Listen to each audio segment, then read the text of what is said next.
everyone and welcome back to the Pottery Corner, my studio down on the south coast of England near Chichester. Welcome back everyone, great to have you along.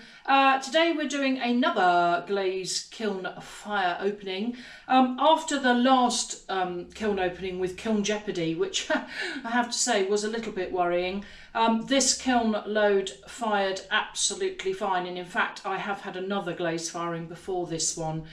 So it clearly was just the power outage that interrupted the programme in some way, I'm pleased to say. So lucky for me, my kiln elements are fine. So yes, so what's in the kiln today? There are a couple of Annette's pieces. One of them is a refire after the pinholes from that Kiln Jeopardy load. Because it didn't get quite to temperature and therefore it pinholed a little bit. There's a big planter of Jill's and there's a big flower pot of Jane's. So let's get in, dive in, let's have a look. Come on then, chorus with me. Just almost a tiny sneaky peek. I really haven't looked at it in any great detail on the top shelf. Right, so here we go. Let's get this kiln lid up. Okay, so on the top shelf are two pieces by Annette. These are part of her origami set. I've put this on, I make these stilts with the neochrome wire that came out from the last element change, and they're really quite useful for sticking these on. This one I will just have to take off very carefully.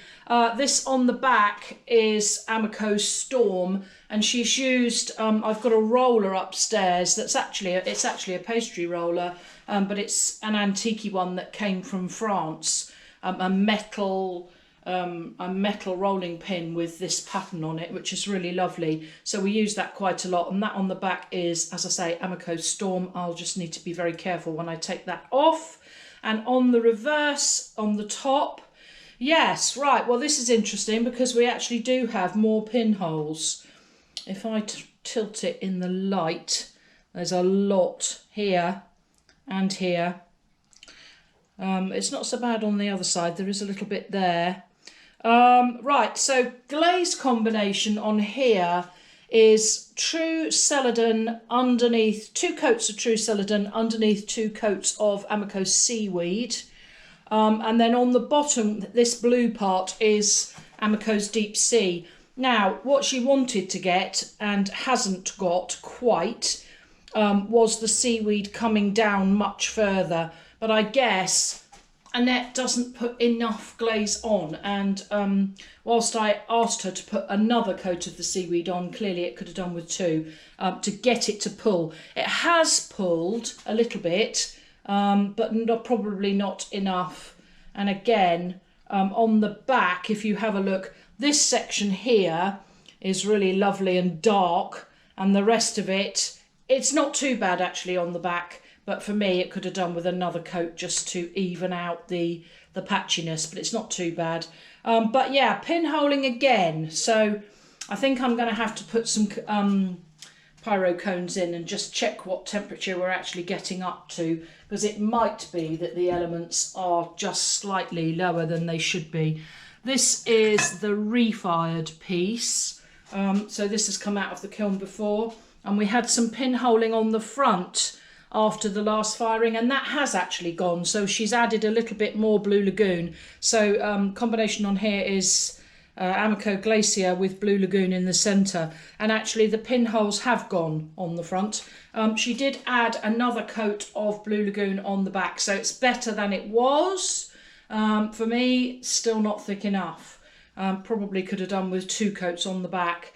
Where it's thick enough, it goes this nice sort of bluey, mid-bluey colour, very nice. But as I say, as it's on the back, it doesn't really matter because you don't really see it, and I will need to get the prop off of that. Right, let's get this shelf out. Right, okay, will be a quickie one today. There's only 4 things on this bottom level. Let's do the smaller things first.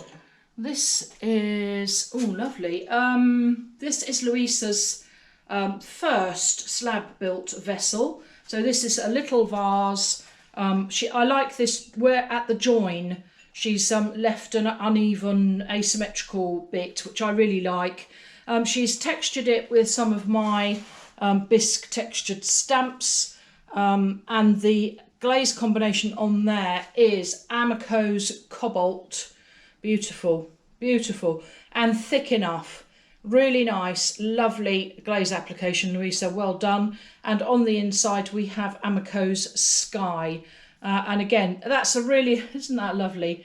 A lovely vase that she's made. Really good glaze application, lovely, really nice. I love that Amaco's Cobalt. It's a really beautiful blue. And if you do get it thick enough, you get this lovely rich blue. If it's not thick enough, it can be a little bit streaky. But a lovely vase, a lovely handmade vase, and I'm sure she'll really like using that. Look lovely with bluebells or something in it to match the blue. Very pretty. This other little piece is also Louisa's. That's just stood on a cookie, just to save the kiln shelves. This one is a pinch pot that she's opened up in the top. So again, she's going to put it on a cane in the garden. The top green glaze is Amaco's Jade, which she's just taken down into the throat, so where you can actually see the glaze. And then it's glaze all over, and then Amaco's Seaweed just on the leaves. Has made a bit of difference. I asked her not to put it on too thick because obviously seaweed is a runny glaze. But yeah, really pretty. I like that. I like that she took her own design forward on it, so taking it from a normal sort of pinch pot seed pod into something different. So yeah, really nice. So that's quite a nice combination. For me, I probably would have gone a little bit heavier on the seaweed, but having told her that it ran, I think she was being a little bit careful with it, which is fine. But it's very nice, and in fact the seaweed hasn't dripped at all on that bottom section there. So she probably could have gone a little bit heavier on that, but it's nonetheless a very nice piece. Next, this is a planter of Jane's. Right, okay, so this is a slab-built flower pot. We have a textured roller that makes this lovely sort of fern pattern on here. It probably could have done with being a bit deeper at the time that she actually rolled it, because we've lost some definition. If I turn the pot round, we've lost some definition in this section here where it wasn't deep enough when it was rolled. That glaze on the outside is Amaco's Fog, which again is a very good glaze. I'm going to say, you know what I'm going to say it for me. Not enough glaze, could have done with another coat on there. It's a bit patchy. Glaze on the inside is True Celadon. That's better applied. I like the fluted, like a pie dish edge. I like that. And that will take a decent size orchid or house plant. And I think that's probably going to end up as a gift for somebody. So it'd be really nice with a nice plant in it. So yeah, nice glaze combination, but the texture on the actual slab rolling needed to be a little bit deeper to get a little bit more definition, but nonetheless a nice pot. And the last piece out of here is Jill's. Now Jill is making some pieces to go onto some wrought iron gates that she's upcycling. So she's bought some wrought iron gates that have got sort of interesting sort of curlicues and things on them. So she's going to put them on the side of her, she's making a studio. So I think she's putting them on the side of her new studio. And this is going to be a planter on the side on the gates. So it's quite a big piece, as you can see. So this is slab built. Rather nice actually, and Jill used her own roller which came from Pastry Made. This lovely sort of Scandi feel about it, so really nice.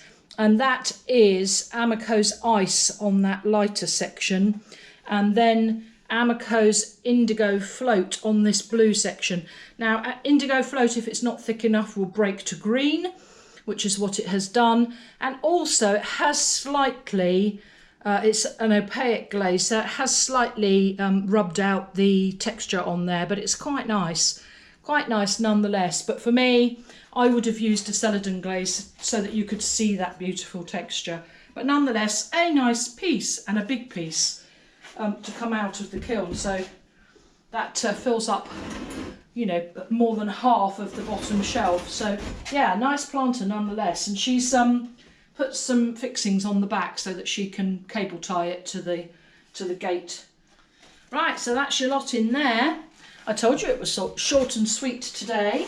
Right, I wanted to do usual shout outs.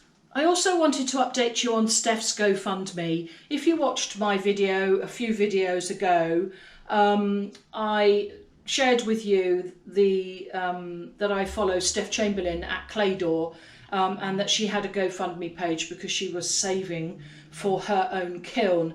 Now, Steph has cerebral palsy and autism. She's just got married. She has the most gorgeous Labradors and loves clay, so she smashed the clay and the Labrador, and we've got Claydor, which I think is great. So have a look at her Instagram feed. It is Claydor, and as I say, she also has a GoFundMe where she's trying to save up enough to buy her own kiln, because she's using a community kiln at the moment, and of course she doesn't get enough space in it because she wants to start producing more pots. So good on you, Steph. And I have an update on that. So when I put my shout out on the video a couple of weeks ago, the GoFundMe had £115 of a £2,000 target. So I'm very pleased to say that I checked it yesterday and we're up to 505. So, I mean, that's just absolutely amazing. But then a couple of days ago, Steph sent me this message, and it says that she says, I'll read it to you. Sarah, oh my God, I've just had a speechless moment. Look how much someone has just donated to me via PayPal. So she sent me a picture of the PayPal. It's £254 and 53 pence. I mean, that is incredible. And then she says that means that we're over £1,000. So actually we are over halfway to getting Steph her kiln. So I can't tell you how proud I am of all of you that have donated and how thankful. So she says, I'm gobsmacked someone wanted to donate that much. Now, I'm not going to say who it was, but I am going to read out the message that they put on the donation to Steph. So it says, a donation from my wife, as I mentioned in an Instagram message, to help you buy a kiln. She found out about you from a video from the Pottery Corner. Good luck. So may I also add my thanks to you, whoever you are. I've got your name, you know who you are. What a fabulous, fabulous donation of over £250. That's an eighth of the total GoFundMe amount. So I can't tell you, I'm almost as speechless as Steph is. And she says it's all because of your help. So she says the pottery community has been truly amazing. So thank you to all of you who've made a donation, large or small. I mean, you know, even a £5, it all goes towards it, and we're now over halfway. And I did send Steph a message and say to her that actually, maybe, just maybe, I might take my camera down there and do a little bit of filming if we get her kiln. So if you'd like me to make a trip to Somerset, which I'm quite happy to do, let's get Steph this kiln. We're over halfway. Well done, everybody. I'm so proud of you. Thank you so much. It really means a lot that I'm able to help her, and I know that Steph is absolutely delighted. So her GoFundMe page is called Claydor, Claydor, if you'd like to go over and have a look. Thank you. Right, a few shout outs. A few people have sent me lovely messages this week. So this one is from Helena Wictorson. Hello, Helena. Nice to hear from you again. She says that the videos are always inspiring. Thank you very much. I really like these. These are really clever. So she's taken the Luminaire idea and made it her own, and I really like this. So this is a Christmas tree example, which again, very simple, but actually really effective. So I like that. This is all cut out with stars and what have you to put a light or a candle behind. Very nice. And then she says that she's used Engobe to do the other two, and she's put a little lamp behind just so that we can see. This is lovely. So again, using the Skyline Luminaire template. This is the Bethlehem scene. Isn't that lovely, where she's actually scratched that out herself? That design looks really, really lovely. I really like that. I prefer the lighter one with the dark drawing in, but again, really nice. And you can see that the light shines through the stars at the top. Really nice, lovely. And then the other version is of the Nativity, which again, really good idea for Christmas. So she's scratched a nativity scene on those two and then put the Engobe over the top and wiped it back. So lovely. Those are really nice, Helena. Well done. I like that. I like the using your own nativity scenes. Those were really, really well done. This one is from Richard. Richard bought the Skyline Luminaire template, which again, as I say, is in the Etsy shop. Richard is from Collierville in, I think it's Tennessee. TN, is that Tennessee? Or is it something else? I don't know. Anyway, you'll know. So this one he's done, I love this. Halloween themed, marvellous. So instead of an underglaze decal, he drew and painted his own haunted house scene with underglaze. Then painted a purple night sky with a chartreuse moon. And he used back cutters. I thought that was a really good idea. So he said that the clear glaze that he used over the top wasn't zinc free and must have reacted with the Amaco underglazes to make the scene much darker. Now, this is, if I show you, so this is the unfired, lovely, love it. Look at that. That's really imaginative. I love that, really good. But he has suffered with purple underglaze changing colour, and I've had this myself. So you can see that the purple has completely changed. I don't know whether it will be to do with the non-zinc free transparent, or whether it's just that purple underglaze changes colour. And I love this. So this is it lit up. Isn't that terrific? With the green light behind, really spooky. So lovely. And again, it's great. I love it when people send me the original idea of the Skyline Luminaire and then, you know, to make it their own by creating something Halloween themed or indeed the nativity scene that Helena used. So really, really good. The last one is from June McCabe. June, I know that you have donated to Steph, so thank you for that. Just a little note from her saying, brilliant video as always. The mugs are lovely, the students' mugs that came out. So she says, I've used Bots Adventurine. Oh yes, so this is the Eye of the Tiger bowl, as I'm calling it now. One of my lovely watchers said it looks like the eye of a tiger, which I thought was very clever, so I'm now calling it the Eye of the Tiger bowl. So she's used Bots Adventurine, so I used Amaco's Adventurine and got that sort of almost flambe look on it, but she's used the Bots Adventurine for earthenware. And had the same overwhelming surprise when it came out of the kiln, and will definitely be using it again. Now these pictures are not fantastic because of course it's difficult to see, but there is that sort of sparkle from the Bots Adventurine, a little bit like the Amaco's.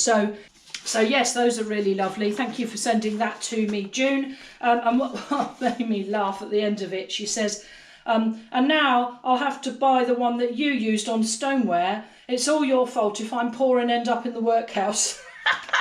So that really made me laugh. I love that. It's just so funny because, I mean, I, as you know, am completely obsessed with glaze and have far too many pots. In fact, I stopped counting when we got over 80 pots. Yeah, I know, it's bad. It's a really bad obsession.